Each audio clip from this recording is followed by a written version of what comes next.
네, 오늘 발표된 내용을 토대로 올해 수능 출제 방향을 교육부를 출입하는 이태희 기자에게 더 물어보겠습니다. 자, 이 기자, 수능을 앞두고 이렇게 분위기가 어수선한 적도 없었던 것 같습니다. 일단 발표된 내용들이 수험생들의 궁금증이나 또 걱정을 해소할 그런 상황이었습니까? 이 수능 기본 계획은 매년 이맘때쯤 발표가 되는데요. 예. EBS 연계도나 출제 방향 등은 앞서 3월 발표된 수능 기본 계획에 포함된 것들이라 사실 오늘은 특별히 새로운 내용은 포함되어 있지 않았습니다. 킬러 문항 대신 어떤 문항으로 변별력을 확보할 것인지는 여전히 논란이 계속되고 있습니다. 다만 평가원은 오늘도 EBS 교재와 강의를 다시 한번 강조했는데요. EBS 연계율은 예년과 비슷한 50% 수준이지만 도표나 그림, 지문 등을 활용해 소위 체감 연계율을 더 높이겠다고 밝혔습니다. 네, 그렇다면 EBS 연계율을 직간접적으로 높이겠다는 건데 그렇다면 불수능은 아닐 것이다. 이렇게 해석해도 되겠습니까? 꼭 그렇지는 않습니다. 예를 들어서 EBS 연계율이 70%까지 올라갔던 2011학년도 수능은 역대급 불수능이라는 평가를 받았습니다.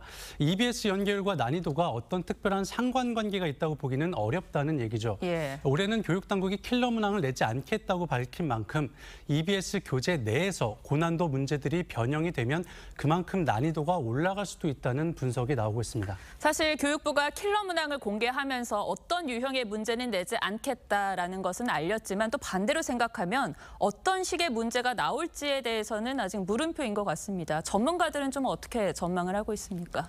교육부가 출제 기법을 고도화하겠다는 방침 외에는 명쾌한 설명이 없었기 때문에 전문가들 의견도 갈립니다. 다만 올해는 과도한 배경 지식을 묻는 지문은 나오지 않을 것이다. 이 부분에선 의견이 모이고 있고요. 특히 EBS 지문 연계는 국어 영역에서 더 많은 영향을 줄 거란 분석도 있습니다. 직접 한번 들어보시죠. 비문학 파트에서 어떤 변별력 확보가 조금 더 강하게 나타날 수가 있고 EBS와 연계된 그래프 도표 이런 부분들은 대단히 중요해졌다. 일부에선 점점 심해지는 이과생의 문과 교차 지원을 줄이려고 수학의 난이도가 낮아질 것이라는 전망도 있습니다. 이렇게 혼란할수록 9월 6일 예정된 모의평가 문항 유형을 더욱 면밀히 살펴봐야 할 수밖에 없게 됐습니다. 사실 보통 6월과 9월 이 두 번의 모의평가를 토대로 수능의 이 난이도를 가늠하곤 했었는데 이번에는 특히나 더더욱 9월이 중요해졌군요. 알겠습니다. 사교육 카르텔 문제도 짚어보죠. 정부가 신고를 받고 있는데 좀 진척이 있습니까? 교육부가 신고센터를 개설한 이후에 지난달 29일까지 총 165건이 접수됐는데요.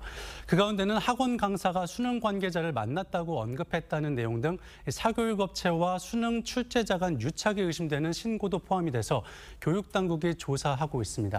네, 사실 이 논란들이 수능을 150여일 앞두고 불거지면서 대통령실과 교육부 간에 소통이 이루어지지 않는 거 아니냐 이런 지적이 많았었는데 이번에는 또 파견 문제로 시끄러워요. 뭡니까? 맞습니다. 최근 국립대 사무총장 파견 문제가 논란이 됐습니다.